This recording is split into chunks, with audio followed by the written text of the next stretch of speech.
The Trump administration manufactures a crisis, and then they swoop in, say they saved the day, and ask you for praise. This is what they consistently do. And my friend Angry Male Vet really turned me on to this idea. It's something I had kind of been tracking on and off all year, but his analogy for it, and I'll link him below, really brought it home. See, Scott Bessent and Donald Trump both announced that they had secured a deal for soybean farmers in the United States, that between now and the end of the year, China was going to buy 12 million metric tons of soybeans. And then next year and every year through 2028, they would buy 25 million metric tons of soybeans from U.S. farmers. But the problem with that is U.S. farmers last year and the year before, and almost every year under President Biden, sold at least 27 million metric tons of soybeans to China.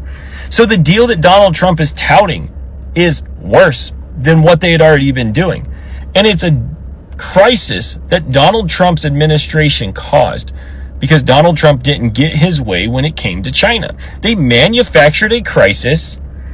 Then they claimed that China was holding U.S. farmers hostage and using them as political pawns, when that is exactly what the Trump administration was doing to these farmers that voted for him.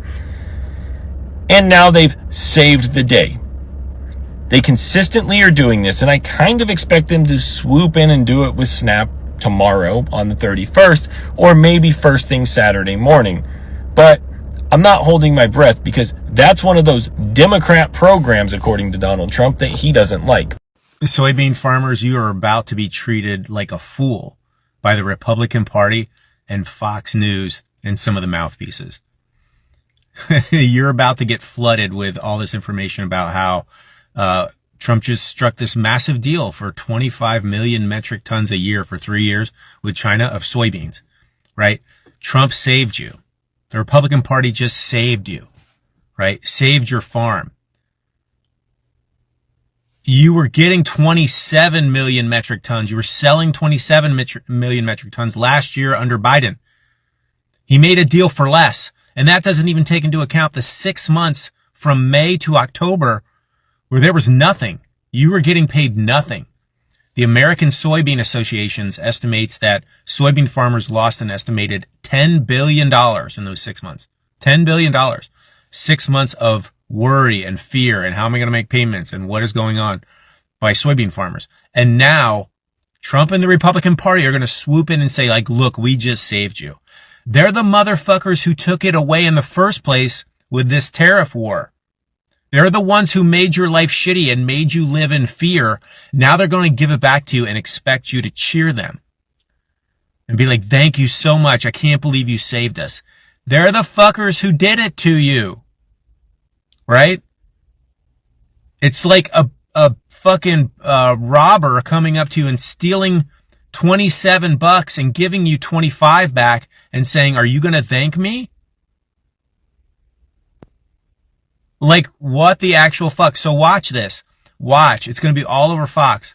They're going to say, like, look at this historic deal. Incredible for farmers. I can't believe what he did for farmers. It's less than what you were getting. And you lost $10 billion in the process. Just think it through. They fucked you over. $10 billion. And now they're giving you less than what you were getting. I would not be happy. Well, after yesterday's meeting, Trump and Xi, and Trump says that China will buy 12 million tons of American soybeans this season. 25 million every year after that. I think it's a 3-year deal or something. And the MAGA crowd cheers. But here's the truth. He's celebrating a crisis that he caused. Back in 2016, before the trade war, China bought 41 million tons of US soybeans. Then Trump started the trade war to teach China a lesson. China retaliated and overnight the market collapsed. By 2018, exports dropped to 9 million tons. And thousands of small farmers across the Midwest went bankrupt. People lost their lands, their saving, their generation legacy, all for political stunt. And years later, he came back and says, look, China is buying soybean again. But this is a third what they used to buy. It's not a win. It's a bone. It's a pity deal. Beijing did not surrender. They basically diversified their market. They now buying from Brazil, Argentina, and soon Africa. This is not American first. This is America begging for what it used to have. The saddest part, the same politicians who caused this disaster are using farmers as a prop in their campaign ads. They destroy your livelihood, then they sell you the illusion of a recovery. They think you won't notice the numbers. They think you are too loyal to ask the questions. The truth is here. The soybean victory is just a return to less than normal. 12 million tons used to be a bad year. Now it's a headline. I have more contents like this on Substack, link in bio, and or visit grumpychinesguy.com. Thank you guys. Take care. I'll say this as simply as I can. Trump make tariff happen. Tariff increase price on American. China no like tariff. Start trade war. China decide no buy American soybean. American soybean farmer go out of business. Trump take money from tariff generated from increased price from American consumer, give to soybean farmer. So business no go under. No give to people paying price, consumer, give to soybean farmer. Also, China still needs soybean. China buys soybean from Argentina. America give money to Argentina. Trump genius businessman? Picture this. You've got a president sitting in the White House right now who's already crapped all over the veterans. He's already crapping on the farmers. He's destroying the soybean market, which China was a big part of, like it or not. They definitely were. And now he's turning around and telling ranchers, cattle ranchers in particular, the only reason you're successful is because of me. My tariffs brought peace to the world and peace in the Middle East. He's talking about a ceasefire that lasted, 3 days, 4 days? There's been dozens upon dozens of people getting killed, and he's still taking credit for it. What ceasefire? I don't see a ceasefire in place. Let's go back to the cattle rancher, though. These guys have worked their whole lives. They're generational farms, they're generational ranches, and he's taking credit for any type of success they have. It's only because of him and his tariffs that have saved them. Yeah, that's right. You don't know what the hell you're doing because you've only done this for 40, 50 years, and you did it after your father and after your grandfather. Generational farms, generational ranches.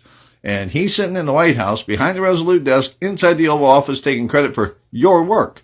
And you know what the saddest part is? Now, I hate to say this, but you voted for him. Every one of you stood up there and said, but you told us you loved us. Now we need to see the fruits of your love. Well, you're saying that now, but you weren't saying that last year around this time, were you? Everybody kept listening to Donald Trump talk about how Joe Biden's ruined the economy, destroyed the economy. You better go back and start looking at the numbers again, because if it wasn't for Joe Biden, the soybean market would have still been shit after Trump's first term in office. Because they were during his first term, if you recall, he had to bail out the farmers to the tune of $23 billion, billion with a B. Now they're looking at $15 billion, and the number keeps going up and up. And he's going to take credit for being able to bail you out. He still doesn't understand that these tariffs get passed along to us, the consumer. And there's a lot of people out on the MAGA side saying, no, that's not true. I just saw messages about it the other day. China pays those. Well, why would China pay an import tariff? The importer in this country imports products. They pay the import tariff. They pass it along to the wholesaler, passes it along to the retailer. Do you think he's going to eat that cost? They might absorb a little bit of it. They can for a while. The bigger box store companies can. But the mom and pop shops that count on these imports, they're not going to make it. They're already starting to close down. We've got farmers around here. They're already talking about selling their land because they can't afford to. They can't afford to even just keep their beans in storage. They have to sell their product to get ready for the next season. And he's taking credit for all of this. Well, he better take credit for it because he's ruining people's lives right now. Well, he's trying to take credit for telling you that you were never a success. You were never successful until I came along. What does he know about farming? What does he know about ranching? He didn't even know the word grocery still existed. People go to grocery stores every day. And he thinks he came up with a new word? That's especially kind of stupid. Thanks for clicking to watch today's video.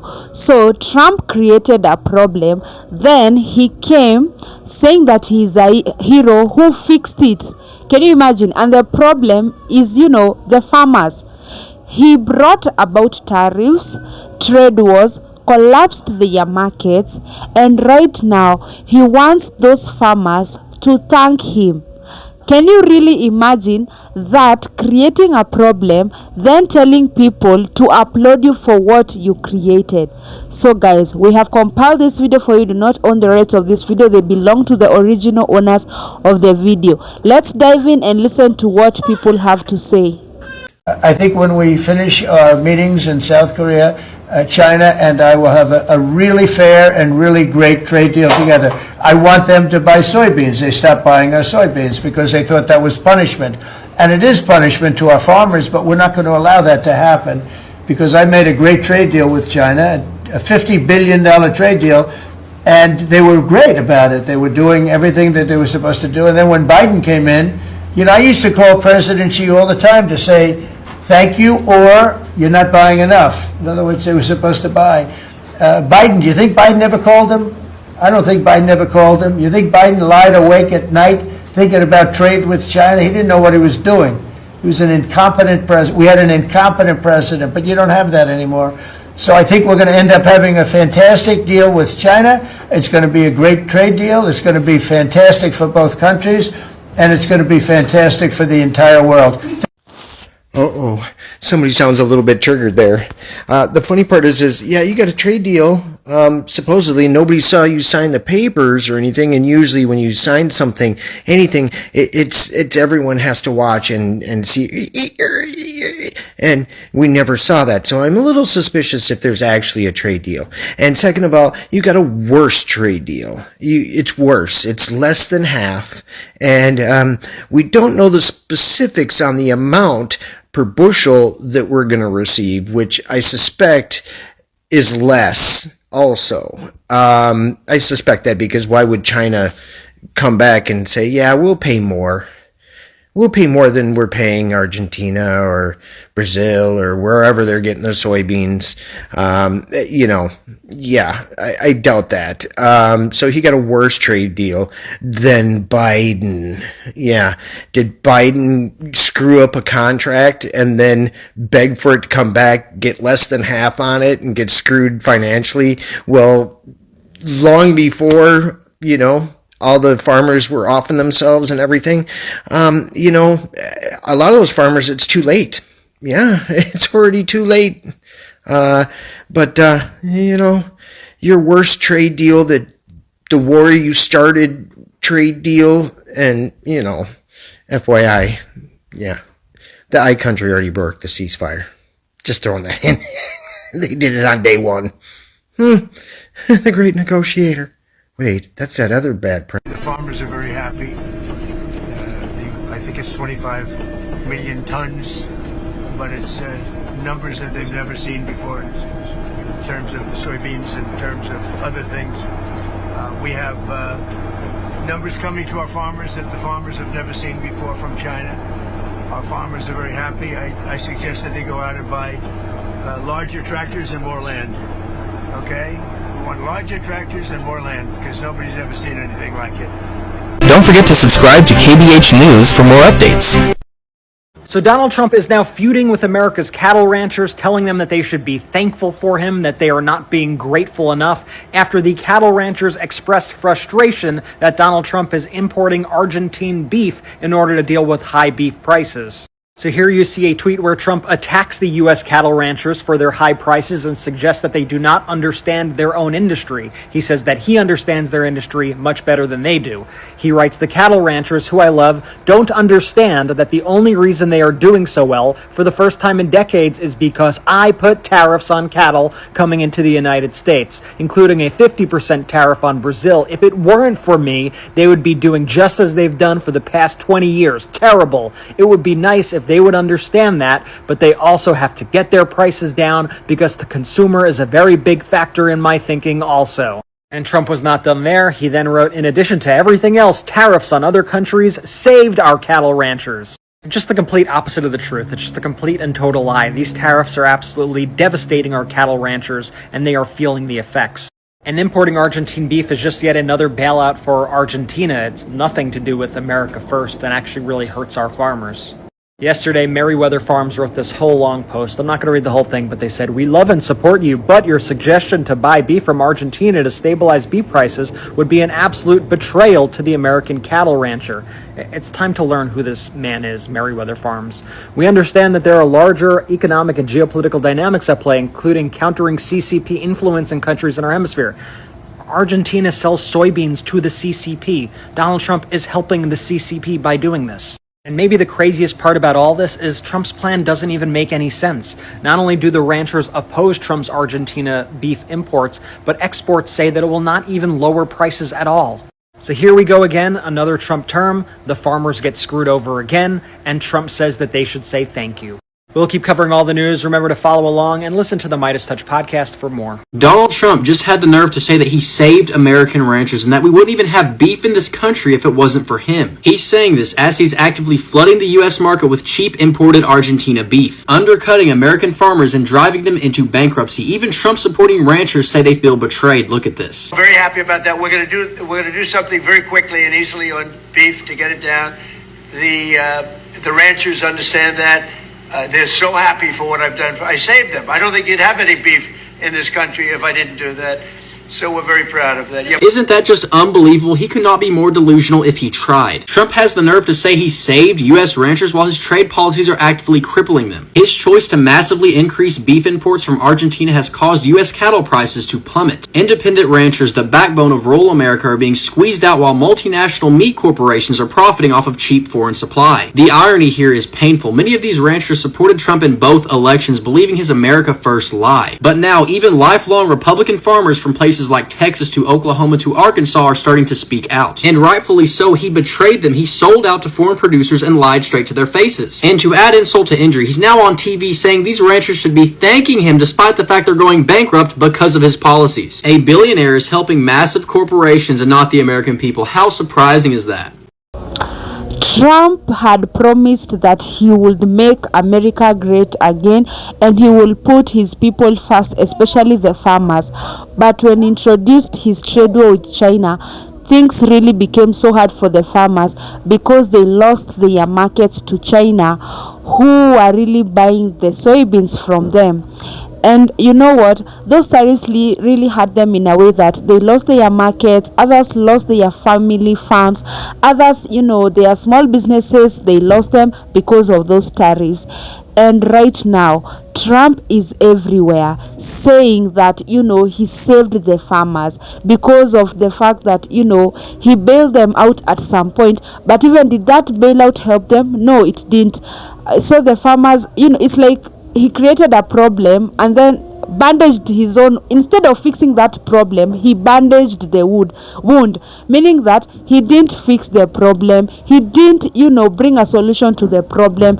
And so the farmers have been really struggling, and right now he's out there calling himself a savior, a hero for the farmers, and somehow he hasn't helped them in any way. And he's even demanding a thank you from the farmers, of which he has destroyed their lives to the core, and they are really crying because of the hardships they have faced during this Trump's era. And so what do you think, guys? If Trump were to vie again, do you think that the farmers will still trust him, or do you think that they have learned their lesson? So drop your thoughts. I'd love to hear what you have to say about this, and don't forget to like, share, and also subscribe to our channel. Thank you so much for watching. See you on our next one.